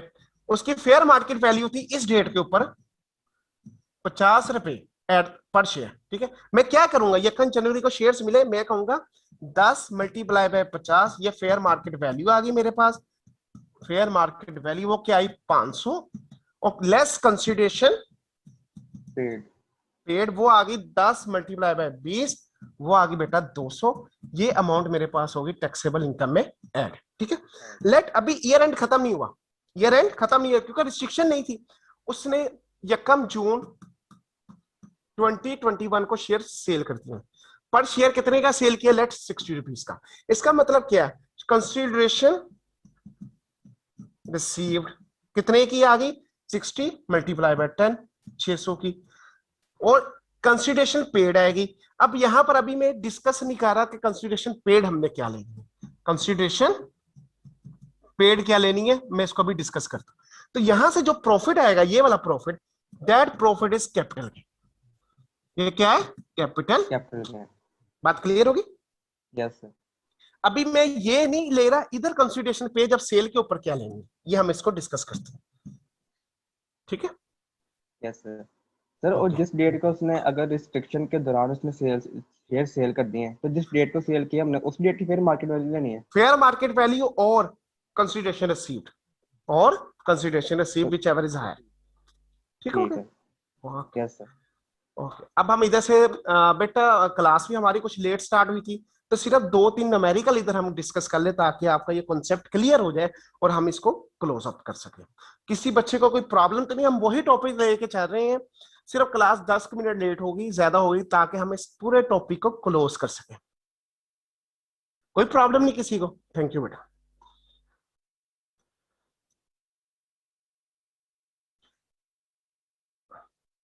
Employee share scheme means an agreement or arrangement under which a company issues share to the following person: employee of the company, employee of an associated company, a trustee of this. Where the company implement employee share scheme, it provide as benefit to its employee, which may deal with as follow: the value of any right or option to acquire the share. ये देखिए हमने जो right की बात की थी, number 1, the right or option may be given to an employee without receiving any amount for it, or company may receive some amount in addition to the consideration received against the share. ये जैसे एक दफा पढ़ना है, नीचे से हम example पढ़ते हैं तो हमारे लिए चीजें क्लियर हो जाए। The amount to be included in salary income of an employ shall be computed has below fair market value of the share at the date of issue. जो हमने कहा डेट ऑफ इशू पर fair market value, ये किस सूरत में है? जब restriction नहीं है, हम फ्री है। लेस क्या करेंगे? Consideration given by the employ for the share और amount paid for the right और option if any, if any. तो इन सब का जो बेनिफिट होगा ये क्या होगा? टैक्सेबल इनकम में ऐड होगा, जो हमने अभी तक पढ़ा। ये वो पॉइंट था जो मैंने अभी तक कहा, मैंने आपको करवाया नहीं। आपने जब हम अल्टीमेटली देखा जाए, ये थोड़ा सा इसको भी डिस्कस करके साथ ही हम क्लोज करते हैं। अज्यूम करें पहले वाली एग्जांपल जिसके अंदर एम्प्लॉय ने हमें शेयर दिया था, एम्प्लॉयर ने हमें शेयर दिया था 20 पर शेयर और उसकी फेयर मार्केट वैल्यू थी लेट 45 पर शेयर के हिसाब से, और उसका राइट था राइट के लिए या ऑप्शन के लिए हमने जो पे किया वो किया 3 पर शेयर। ठीक है, इसका मतलब हमने जो टैक्सेबल इनकम में ऐड किया वो फेयर मार्केट वैल्यू ली 45 less consideration paid for acquiring the share, वो कितना था? 20 लेस राइट के लिए जो पे किया वो कितना था? 3, मतलब टोटल 23 पे कर दिया। तो टैक्सेबल इनकम में क्या अमाउंट आएगी? जो सैलरी में आ गई 45 माइनस 23, ये आ गया 22, ये आ गई सैलरी इनकम। टैक्स वाले कहते हैं जब आपने ये काम कर दिया, जब आपने ये काम कर दिया, टैक्सेबल सैलरी इनकम में वो अपना बेनिफिट ले लिया, तो उसके बाद जो शेयर की कॉस्ट है वो आपकी क्या हो जाएगी? अब देखा जाए यहां हमने शेयर कितने का परचेस किया है? हमने तो शेयर परचेस किया 20 रुपए जमा 3 रुपए 23 रुपए का। हमने तो एक किस्म के 23 रुपए दिए ना शेयर। अगर आपने सैलरी इनकम में चीज इंक्लूड कर दी है तब जो शेयर की कॉस्ट है वो क्या हो जाएगी? जो अमाउंट आपने पे की, अमाउंट पेड जो के थे शेयर की 20 रुपीज प्लस 3 रुपीज क्या थे? राइट के 23 रुपीज, और इसमें ऐड हो जाएगी वो अमाउंट जो आपने अपनी सैलरी इनकम में ऐड कर लिया, बेनिफिट। वो क्या होगा बेटा? आपका 22 रुपए। मतलब अब आपकी कॉस्ट क्या होगी? 45 रुपीज। इन शॉर्ट, अगर इन अदर वर्ड्स कहूं, ये 45 रुपीज वही है जो जिस दिन हमें शेयर्स मिले उस दिन की फेयर मार्केट वैल्यू एक किस्म की हमारी अब कॉस्ट बन गई, जब हमने अपना बेनिफिट को ऐड कर लिया इनकम से। अगर बेनिफिट को ऐड नहीं किया तो फिर नहीं बनेगी। अब रेयान ने जो मुझसे क्वेश्चन पूछा था सोल्ड आउट के ऊपर, मैंने कहा था, ये मैं उस क्वेश्चन पर जाता हूं। लेट ये देखें, इस क्वेश्चन में मैंने कहा था कंसिडरेशन रिसीव्ड आ गई 600 रुपया लेस कंसिडरेशन या कॉस्ट ऑफ शेयर्स। यहां पर अब अगर कॉस्ट ऑफ शेयर्स की बात करें तो इस क्वेश्चन के हवाले से हमारा कॉस्ट ऑफ शेयर 200 नहीं होगा, बल्कि 200 जमा 300 यहाँ क्या आएगा? 500 आएगा, और हमारा जो कैपिटल गेन आएगा वो 100 रुपीज आएगा। ठीक है, ये हम नेक्स्ट जाके बाकी कैपिटल की इंफॉर्मेशन। इसका मतलब जब हमने अपनी टैक्सेबल इनकम में बेनिफिट को ऐड कर लिया, तो जिस डेट को बेनिफिट को हमने अपनी टैक्सेबल इनकम में ऐड किया, एक किस्म का इन अदर वर्ड्स कहूं तो उस डेट का जो फेयर मार्केट वैल्यू है वो उस शेयर की क्या बन जाएगी? कॉस्ट। यही वो इधर आपको बता रहा है। Consideration paid for shares add consideration paid for the grant of any option add taxable amount representing gain calculated on issue of share by the company to employ under employ shares की, उन सबको add करें तो ये क्या हो जाएगा? Cost of shares बन जाएगी उस डेट के बाद जिस डेट को हमने या उस टैक्स जिस डेट को हमने उसको टैक्सेबल इनकम में ऐड किया। इसको हम इन अदर वर्ड ये भी कह सकते हैं fair market value at the date of issuance of shares. On 14 August 2000, Sin Limited has issued a scheme under which every employee of the company entitled to acquire 2000 ordinary share of the company. 2000 ordinary shares के लिए उनको entitlement. Considering the following information, compute the amount to be included in salary income of Mr. Rayaz, who is one of the employee of the company. Face value of each share, value of right, ये face value क्या है जो हम share capital की nominal amount पढ़ते हैं, जो आपने F2 के अंदर भी पढ़ी। प्राइस, अब देखा जाए ये वाली एक किस्म की जो फेस वैल्यू, ये हमारे लिए क्या है, इनरेलेवेंट है। हमने कहीं भी अपनी डिस्कशन में इसकी कोई बात नहीं की, हमने अमाउंट पेड और फेयर मार्केट वैल्यू की बात की। Price to be paid to the company for each share, कितने की शेयर प्राइस है, 20 रुपए की, और market value of the share क्या है, 35 रुपीज की। अब also determine the value share in the hand of mister Riyaz assuming that company has not charge any amount for granting the right option to purchase. मतलब अगर grant right जो किया उसके लिए उसने कोई अमाउंट पे नहीं की, तो मैं इधर ही करता हूं, लेट फेयर मार्केट वैल्यू क्या हो जाएगी उस शेयर्स की, fair market value is equal to 35 multiply by 2000। मैं लिखता हूं 35 मल्टीप्लाई बाय 2000 क्या हो गया मेरा, 70,000। इसमें से लेस क्या करूंगा, purchase price of the share, वो कितनी है, 20 ज़रबे 2000,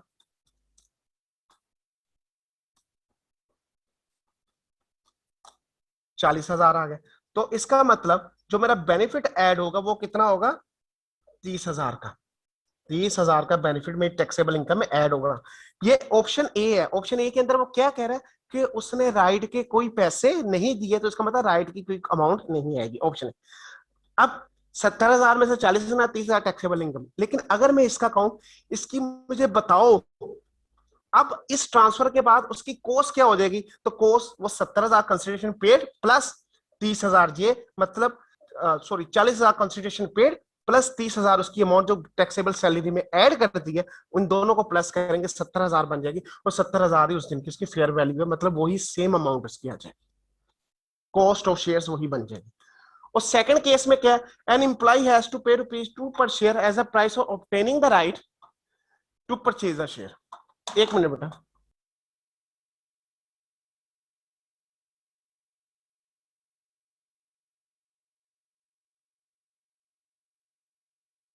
अब दूसरे केस में अगर मैं इधर ही कर दूं, थोड़ा सा आगे चलाइए, देखें पहला केस वही जो हमने कर दिया,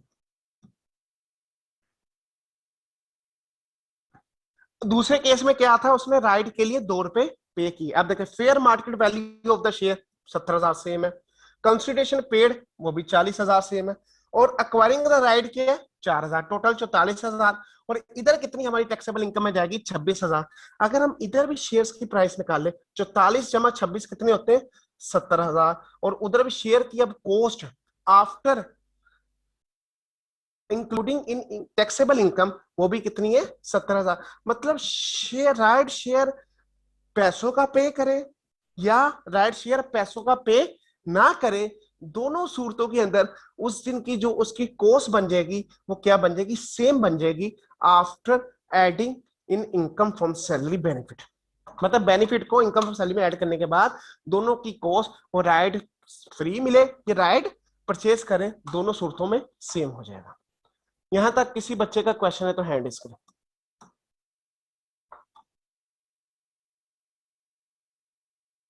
जी बेटा। अस्सलाम वालेकुम सर। वालेकुम अस्सलाम। सर जो हमने पढ़ा है कि रिस्ट्रिक्शन के दौरान अगर डिस्पोज ऑफ कर दें तो उसमें भी हमने कॉस्ट ऑफ शेयर एक माइनस करनी है जब भी हम गेन देखना है। जी जी, कॉस्ट जो हमने पे की है वो तो माइनस होनी है ना, हमने गेन ही लेना है ना, बिल्कुल करनी है, करनी है। उस सर सूरत अगर में देखो हमने बेच दी रिस्ट्रिक्शन के दौरान, वो बिका 25 रुपए का, 10 शेयर थे, मेरे को 10 मल्टीप्लाई बाय 25, 250 क्या आ गई कंसिडरेशन रिसीव्ड, और हमने पे Yes, कितने sir. किया था, 5 रुपए के हिसाब से 10 multiply by 5 that is 50 rupees, और ये 200 का आ गया एम्प्लॉय शेयर स्कीम का बेनिफिट। Yes sir. ठीक हो सर गया ये सर अगर जी। हमने यहाँ से कॉस्ट 50 की जगह हमने कॉस्ट ऑफ शेयर लेस करनी है सर, अगर दोनों बराबर हो गए तो अब 50 की जगह हमने कॉस्ट ऑफ शेयर्स लेस करनी है। अब देखिए कॉस्ट ऑफ शेयर्स तब लेस होगी, अच्छा आप कहना ये चाह रहे हो कि उसने ये शेयर भी 5 रुपए का बेच दिया, नो ये कहना चाह रहे sir. Sir cost of share में आपने ये नहीं कहा टैक्सेबल टैक्स के अंदर जो अमाउंट ऐड होगी फिर वो हो? तो हमने फिर बैलेंसिंग। बिल्कुल। अब क्वेश्चन सुनो, आपने रिस्ट्रिक्शन की बात की, रिस्ट्रिक्शन की बात की, यस ठीक सर। है, क्या रिस्ट्रिक्शन के अंदर हम कुछ चीज ऐड करते हैं पहले? No sir. अगर कोई चीज हमने पहले ऐड नहीं की तो क्या उसकी कॉस्ट चेंज होगी, जो हमने अभी सीखा? No sir. तो इसका मतलब इसकी कॉस्ट पुरानी ही रहेगी। बात क्लियर? जब मैंने 2-3 दफा ये बात की है, जब ये बेनिफिट सैलरी में ऐड होगा ना, ये सैलरी में अमाउंट ऐड होगी, ये 26,000, ये 30,000, अब उसकी कॉस्ट सेल के लिए बदलेगी। अब उसकी कॉस्ट, अब जो आएगा ना कैपिटल गेन के अंदर प्रॉफिट और कॉस्ट, अब कॉस्ट बदलेगी। क्लियर? अगर हमने ये चीज ऐड ही नहीं की पहले, ये चीज पहले ऐड ही नहीं की, तो अब कॉस्ट नहीं बदलेगी, अब कॉस्ट वही है जो हमने पेमेंट की है। ठीक है सर। बात क्लियर? समझ लग गई? सर यानी कि टैक्स सिर्फ एक बार ऐड करना है, वो भी जब डिस्पोज ऑफ करना है। हाँ जी, उस वक्त सिर्फ वो होगा रिस्ट्रिक्शन की सूरत में। लेकिन अगर रिस्ट्रिक्शन के अलावा हम नॉर्मल सेल करते तो वो जो प्रॉफिट कहां जाएगा? कैपिटल गेन के अंदर। क्लियर? ठीक है सर। हाँ। Yes sir. ये आपने अब इसको बेटा पढ़ना है। अब हम चलते हैं थोड़ा सा आगे। Using the data of the example above, compute the amount to be included in salary income of Mr. Riaz if the company has imposed a restriction that employee will not be entitled to dispose of the share within 1 year of the issue. अगर within 1 year of the issue है, ठीक है, इसका मतलब उसने date बता दी, year 2000 ए first year है और 2000 बी क्या है? Second year. तो अगर रिस्ट्रिक्शन लगी है टैक्स ईयर 2000 ए में, nothing will be added in the taxable income because there is a restriction. ठीक है? लेकिन जब आएगा सेकंड ईयर, जब आएगा सेकंड ईयर, तो उस वक्त जब रिस्ट्रिक्शन खत्म होगी, उस डेट की फेयर मार्केट वैल्यू नहीं। अगर हम पिछली एग्जांपल को इसके साथ रिलेट करें तो पिछली एग्जांपल में फेयर मार्केट वैल्यू क्या थी? लेट 35। लेकिन ये 35 किस डेट की? जिस डेट को इशू हुए उस डेट को तो रिस्ट्रिक्शन थी। अगर रिस्ट्रिक्शन ना होती तो फिर हम लेते जैसे पीछे लिए, लेकिन यहां पर रिस्ट्रिक्शन आ गई ईयर 1 के अंदर, तो हम डू नथिंग करेंगे। लेकिन ईयर 2 के अंदर जब रिस्ट्रिक्शन खत्म हुई उस डेट को हमने देखा, हमारी फेयर मार्केट वैल्यू क्या थी? 37 रुपए थे। हमने 35 को नहीं लिया पुरानी वाली को, हम 37 के साथ अब क्वेश्चन को करेंगे। 37 रुपए 2074,000, उसके बाद कंसिडरेशन पेड 40,000 और 34,000 हमारा क्या होगा? टैक्सेबल इनकम में सैलरी में ऐड हो जाएगा। अब अगर उसने राइट के लिए कोई कंसिडरेशन पे की है, ये फिर सेकंड केस भी उसी तरह उसने कैलकुलेट किया हुआ है।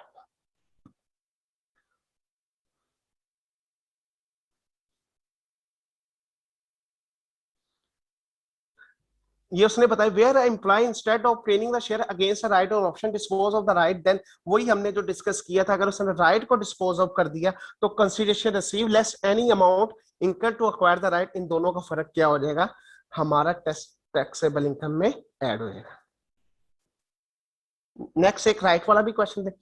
Compute the amount to be included in salary income mister Riyaz if he instead of exercising his right to purchase, मतलब उसने शेयर को परचेज नहीं किया, sell the right at fair market value, मतलब उसने राइट कितने का सेल कर दिया? 4 रुपए का। Assuming that right is given free of cost, the company has received ₹2 for granting the right. इसका मतलब क्या है? एक राइट की फेयर मार्केट वैल्यू कितने का सॉल्व हुआ? 4 रुपए का। उसकी कॉस्ट कितनी पे की? 2 रुपए की। तो 2 रुपए का क्या आ गया? बेनिफिट जो टैक्सेबल इनकम में ऐड हो जाएगा। लेकिन अगर उसको ये फ्री मिला था तो ये 4 रुपए फ्री मिला था, कॉस्ट आ गई उसकी 0 और बेनिफिट हो गया 4 रुपए का ही, ये 4 रुपए उसके टैक्सेबल इनकम में ऐड हो जाएंगे। अगर नंबर ऑफ शेयर्स उसने नहीं बताए हुए तो ये 2 और 4 पे आएंगे। अगर नंबर ऑफ शेयर्स बताए हुए तो multiply by that number of shares कर देंगे। जो उसने आगे बताया, ये 2000 शेयर्स को लेकर चला, 2000 मल्टीप्लाई बाय 4, 8000 आ गया। Cost incurred for obtaining the right, first case के अंदर फ्री था तो उसने निल ले ली और सारे का सारा टैक्सेबल सैलरी में ऐड हो गया। दूसरे केस में उसने 2 रुपए पर शेयर पे किया था, 4000 उसकी कॉस्ट आ गई और 4000 उसकी टैक्सेबल इनकम में ऐड हो गया। नेक्स्ट, अब आपने बेटा इसके 2-3 क्वेश्चन है जिसके अंदर रिस्ट्रिक्शन लगी। उसने कहा मिस्टर इन क्वेश्चन को, ये आपका लास्ट वाला ये जो क्वेश्चन है ये आपका होमवर्क है।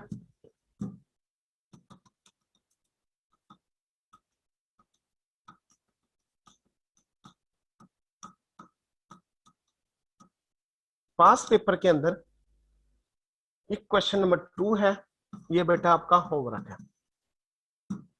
ठीक है, बाकी हमने सारे क्वेश्चन कर लिए थे।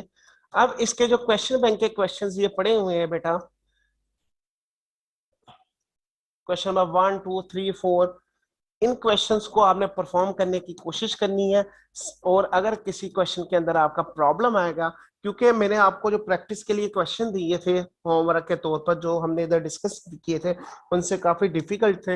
ये भी क्वेश्चन चाहूँ तो मैं बोर्ड पर करा दूं, मेरे लिए कोई प्रॉब्लम नहीं है, लेकिन क्योंकि आपकी अपनी भी थोड़ी सी प्रैक्टिस होनी चाहिए, इसलिए ये मैं आपको प्रैक्टिस के लिए दूंगा। और क्वेश्चन जिसमें भी प्रॉब्लम होगा हम उसको डिस्कस भी करेंगे, अगर जरूरत पड़ी तो मैं बोर्ड पर भी करवा दूंगा। अब तक हमारा जितना भी था सैलरी हमारा कंप्लीट हो गया।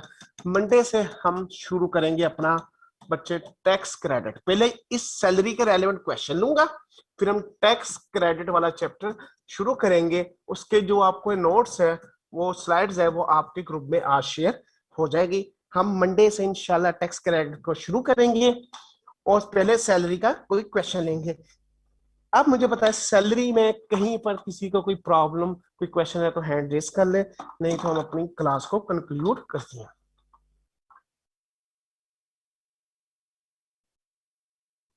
जी रियान।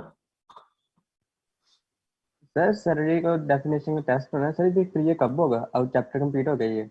नहीं, ये जो टैक्स क्रेडिट है ना बेटा, ये भी इसके साथ आएगा। टैक्स ये भी इसके साथ क्रेडिट, आएगा?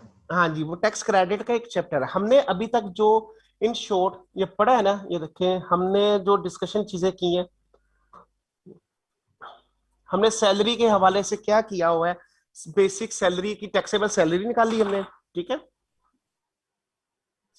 सैलरी के अंदर सारे अलाउंसेस वगैरह ऐड किए, उसके बाद पर्पसेस ऐड की, सारा कुछ ऐड के करना, कोई tax bond by the employer, उन चीजों को ऐड किया, व्हीकल वगैरह ऐड करके हमने निकाली टैक्सेबल टोटल इनकम पहले, सॉरी, फिर हमने लेस किए ज़कात, ठीक है, हमारे पास आ गई टैक्सेबल इनकम। इस टैक्सेबल इनकम में से फिर हमने डायरेक्ट डिडक्शंस जो थी लेस की, हमने डायरेक्ट डिडक्शंस। डायरेक्ट डिडक्शंस में क्या आ गई हमारी, प्रॉफिट ऑन डेट आ गया, ठीक है, स्पेसिफाइड इंस्टीट्यूट आ गया, चिल्ड्रन फीस आ गई, और WW और WPPF जो कि इनकम फ्रॉम बिजनेस के अंदर जाता है। इसके बाद जो हमारे पास बचा अमाउंट, जो इनकम बची, इस इनकम के ऊपर हमने टैक्सेबिलिटी कैलकुलेट की। एग्रीगेट सारे बच्चे मेरे साथ। फिर हम पे करते थे, इस टैक्सेबिलिटी से लेस करते थे।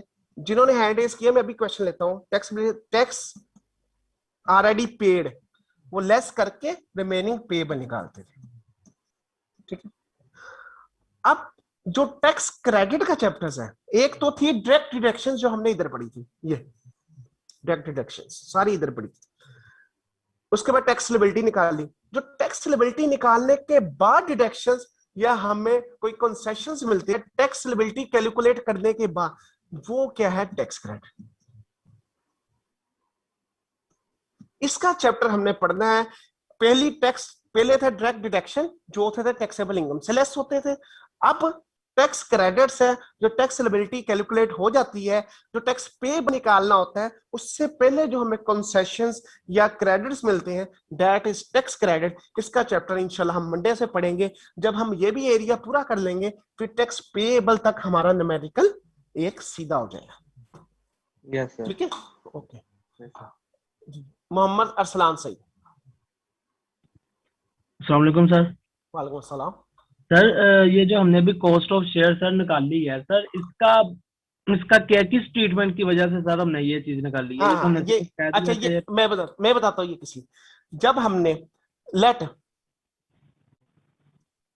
ये शेयर्स को, मे भी जो एम्प्लॉई है वो सेल भी तो कर सकता है ना बच्चे। एम्प्लॉई शेयर को सेल करेगा, उसने 1 साल या 2 साल के बाद शेयर को सेल कर दिया 100 रुपए के हिसाब से, 100 रुपए के हिसाब से शेयर को सेल कर दिया। अब अगर हमने कैपिटल गेन निकालना है, मेरे कहा सेल के ऊपर लगता है कैपिटल गेन, अगर रिस्ट्रिक्शन ना हो तो इसमें से लेस करेंगे कंसीडरेशन पेड। सर अगर हमें फेयर मार्केट वैल्यू पता है तो सर फिर हम कॉस्ट तक क्यों जा रहे हैं? तो फेयर मार्केट वैल्यू से नहीं हम इसको उस टाइम की डिडक्ट करेंगे? अब मैं क्वेश्चन आपसे पूछता हूँ। मैंने एक शेयर खरीदा था 10 रुपए का, लेट मैंने मार्केट में गया स्टॉक एक्सचेंज में, मैंने 20 रुपए दिए, 10 भी नहीं 20 रुपए दिए, मैंने शेयर खरीद लिया, ठीक है। Yes sir.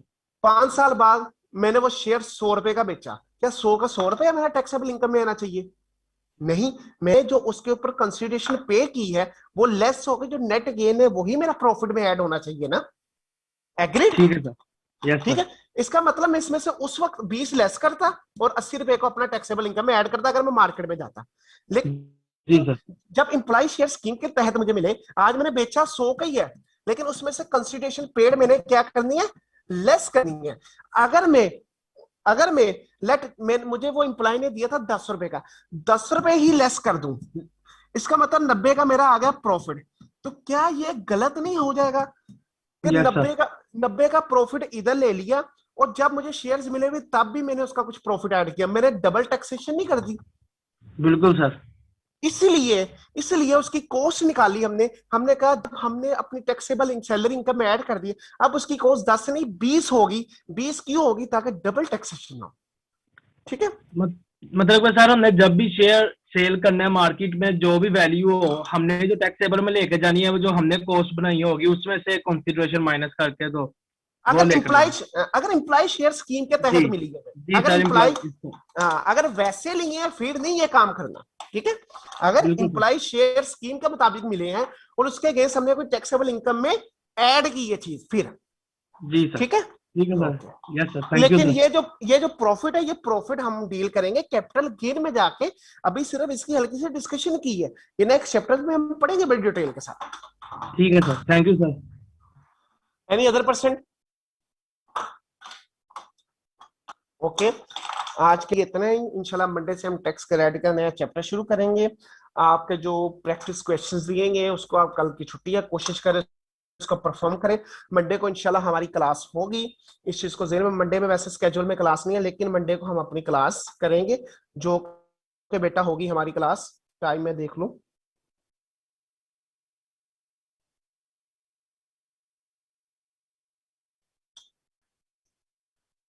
लास्ट टाइम हमने क्लास कितने बजे की थी? कोई बच्चा मुझे बता सकता?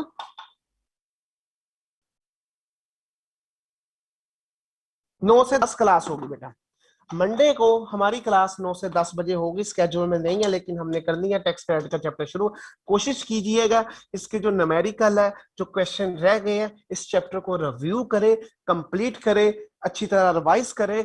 फिर जो क्वेश्चंस होंगे पहले मंडे को इंशाल्लाह हम उन क्वेश्चंस को देंगे, उसका मैं आंसर करूंगा, फिर हम टेक्स्ट क्रेडिट के नए चैप्टर पर चलेंगे और इसको खत्म कर लेंगे। जी अली अब्दुल्ला। सर अहमद ने कब से पढ़ाना शुरू करना है? इंशाल्लाह सर अहमद बुध या जुमेरात से इंशाल्लाह। इंशाल्लाह ठीक। ओके